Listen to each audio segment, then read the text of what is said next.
सबसे पहली बात, तुम सोचते हो कि तुम लोगों को ऑब्जर्व करते हो। तुम्हें लगता है किसी का झूठ पकड़ देना या फिर किसी की बॉडी लैंग्वेज रीड कर लेना साइकोलॉजी है, बट ये सरासर गलत है। ये बस एक सरफेस लेवल का ट्रिक है जो हर दूसरा इंसान आज इंटरनेट पर पढ़ रहा है। और इस बात को भी याद रखना कि आज मैं तुम्हें कोई पुराने जमाने की चालाकियां नीतियां नहीं बताने वाला कि लोगों के सामने चुप रहो जैसी बातें तो बिल्कुल नहीं करने वाला। Silence is outdated. और आज मैं तुम्हें एक ऐसा एल्गोरिदम बताऊंगा, एक ऐसा फ्रेमवर्क जो लिटरली क्योटाका अयानो कोजी जैसे कैरेक्टर्स को अनबीटेबल बनाता है। और इसे मैं कहता हूँ द व्हाइट रूम एल्गोरिदम। और इस बात को याद रखना कि अगर एक बार और सिर्फ एक बार मेरी बताई बातों को अपनी रियल लाइफ में इंजेक्ट कर लिया तो लोग तुम्हारे आसपास वैसे ही रिएक्ट करेंगे जैसा तुम चाहोगे, और उन्हें आखिरी सांस तक पता नहीं चलेगा कि उन्हें किसी ने कंट्रोल किया था। और याद रखना कि इस वीडियो में काफी सारे पार्ट ऐसे हैं जो बहुत ही ज्यादा इंपॉर्टेंट है, तो स्किप करके तो बिल्कुल मत देखना दोस्त। अगर स्किप किया तो काफी कुछ मिस कर दोगे, फिर बाद में मत बोलना भाई कि ये तुमने क्या बताया। बाकी जो वीडियो देखता है मैं दावे के साथ कह सकता हूँ भाई तुम लेजेंड बनने वाले हो। तो चलो करते हैं बिना किसी नौटंकी के वीडियो को स्टार्ट। तो अब हम स्टेप नंबर 1 पर आते हैं, और ध्यान से सुनना क्योंकि नेक्स्ट 2 मिनट में जो भी मैं तुम्हें बताऊंगा ना वो तुम्हारे क्लास, तुम्हारे ऑफिस और तुम्हारे फ्रेंड सर्कल का पूरा स्ट्रक्चर हिला कर रख देगा। तुम लोगों से एक सवाल है मेरा, भीड़ में सबसे बड़ा टारगेट कौन होता है? जो सबसे ज्यादा शोर मचाता है या फिर वो जो बिल्कुल चुप रहता है और अजीब लगता है? कुछ लोग मुझसे कहेंगे भाई दोनों। इसलिए हमारा सबसे पहला स्टेप है स्ट्रेटेजिक इनसिग्निफिकेशन, यानी जानबूझकर अपने आप को बोरिंग बनाना। ध्यान देना, मैं किसी वॉइड या फिर किसी इम्पटी इंसान की बात नहीं कर रहा हूँ, बल्कि मैं बात कर रहा हूँ एक एक्टिव कैमोफ्लेज की। चलो अब मैं तुम्हें बताने वाला हूँ कि इसको रियल लाइफ में अप्लाई कैसे किया जाता है। देखो, मान लो तुम किसी नए कॉलेज में गए हो या फिर किसी नए ग्रुप में बैठे हो, और आम लोग क्या करेंगे? या तो अपना जलवा दिखाने की कोशिश करेंगे या फिर कोने में चुपचाप बैठ जाते हैं जैसे सब उन्हें वीक समझते हैं। तो तुम्हें क्या करना है? देखो, तुम्हें ग्रुप का एवरेज बंदा बनना है। और अगर वहाँ लोग गेम की बात कर रहे हैं तो तुम अपना इनपुट दो, पर इतना नॉर्मल दो कि किसी को तुम्हारी बात याद ना रहे। तुम्हारा गोल है सिस्टम के अंदर घुसना बिना सिक्योरिटी अलार्म ट्रिगर किए। और जब तुम एक नॉर्मल और एक इनसिग्निफिकेशन इंसान की तरह बिहेव करते हो तो लोग तुम्हारे सामने अपना गार्ड डाउन कर देते हैं। वो तुम्हारे सामने अपनी असलियत, अपनी वीकनेस बोलने लगते हैं, क्योंकि उन्हें लगता है कि ये तो हार्मलेस है, इससे क्या ही फर्क पड़ेगा। और अगर तुमने इतना कर दिया तो भाई कांग्रेचुलेशन, यही तुम्हारी सबसे पहले जीत है, क्योंकि तुम उनके स्क्रिप्ट में एक बैकग्राउंड कैरेक्टर की तरह बन चुके हो जो एक्चुअल में पूरा का पूरा थ्रेटर ओन करता है। लेकिन बात यह भी है कि सिर्फ बैकग्राउंड में रहना काफी नहीं है। अगर तुमने डाटा कलेक्ट कर लिया है तो उस डाटा का करोगे क्या? हाँ, बात है इस एल्गोरिदम का सबसे खतरनाक हिस्सा, एक ऐसी टेक्निक जो लिटरली लोगों का फ्यूचर प्रेडिक्ट कर सकती है। और इसे समझो क्योंकि ये तुम्हारा लिटरली गेम चेंजर बन सकता है। देखो, अब मेरी इस बात को समझने की कोशिश करना कि लोग क्या बोलते हैं उससे फर्क नहीं पड़ता।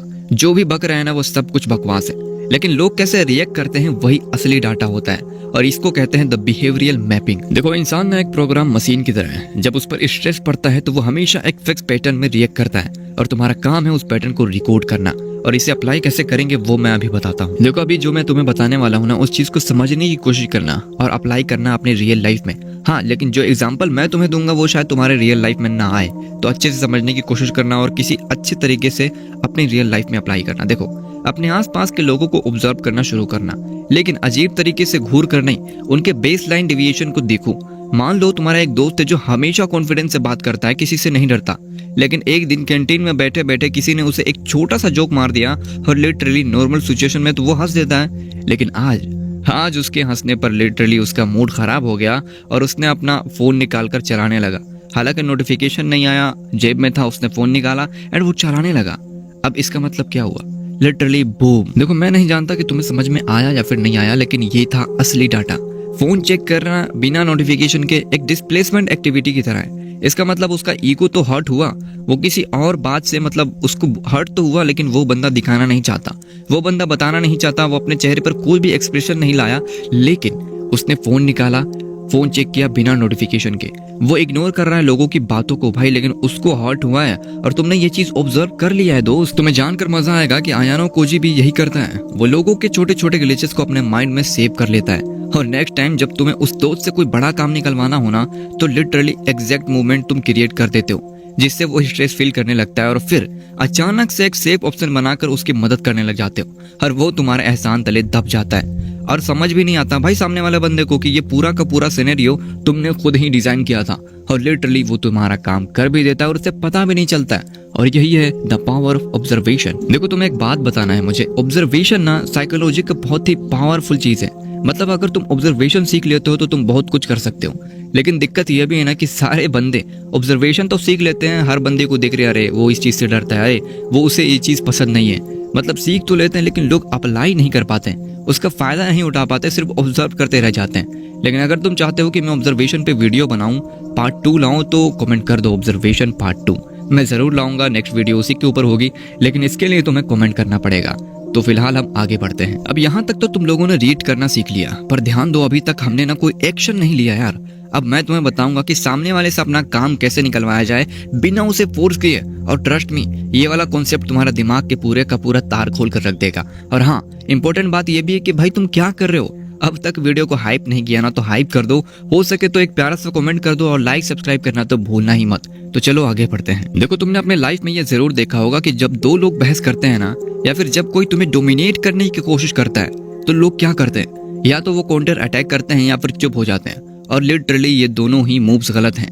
तुमने कभी पानी को देखा है, अगर तुम पानी पे पंच मारोगे तो पानी तुम्हें हिट बैक नहीं करेगा, वो बस अपने शेप में बदल लेगा और तुम्हारा हाथ उसके अंदर जाकर अपनी एनर्जी वेस्ट कर देगा।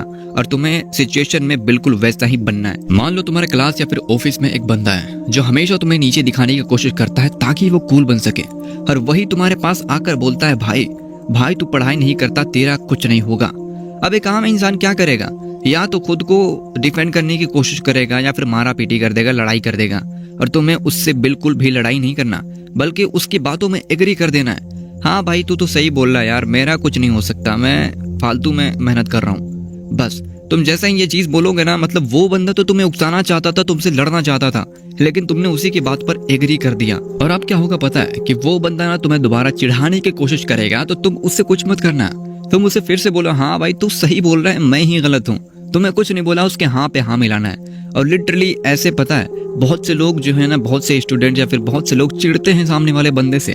तो तुम्हें चिढ़ना नहीं है दोस्त, बस उसकी हाँ में हाँ मिलाओ, और वो 1 दिन 2 दिन 3 दिन 4 दिन, ज्यादा से ज्यादा 4 दिन तुम्हें परेशान करेगा। उसके बाद वो तुमसे बोर हो जाएगा, उसे समझ में आ जाएगा कि अब इसको चिढ़ाने से कोई फायदा नहीं, क्योंकि ये बंदा अब उकसेगा ही नहीं, तुमसे बस फाइट करना चाहता है। वो जानता है कि वो तुमसे ताकतवर है, जीत जाएगा, लेकिन अफसोस तुम उसकी बातों से चिढ़ोगे नहीं, उसकी बातों में हाँ पे हाँ मिलाओगे ना, तो वो बंदा बोर हो जाएगा और तुमसे छूट जाएगा, मतलब वो तुमसे बहस करेगा ही नहीं, समझ गए। और ये चीज लिटरली वर्क करती है। ये चीज मैंने अपने दोस्त को बताई थी, वो मेरा ही दोस्त था, स्कूल में पढ़ा करता था, मैंने उसको बताया और 100% वो वर्किंग था, और वो बंदा खुश है भाई। तो ये चीज तुम भी अप्लाई करो, बहुत काम आती है। अब हम आते हैं वाइटम एल्गोरिदम के एक ऐसे साइकोलॉजी पर जो लिटरली अगर तुमने इस चीज को समझ लिया ना भाई, लिटरली मैं बोल सकता हूँ तुम लेजेंड बन जाओगे।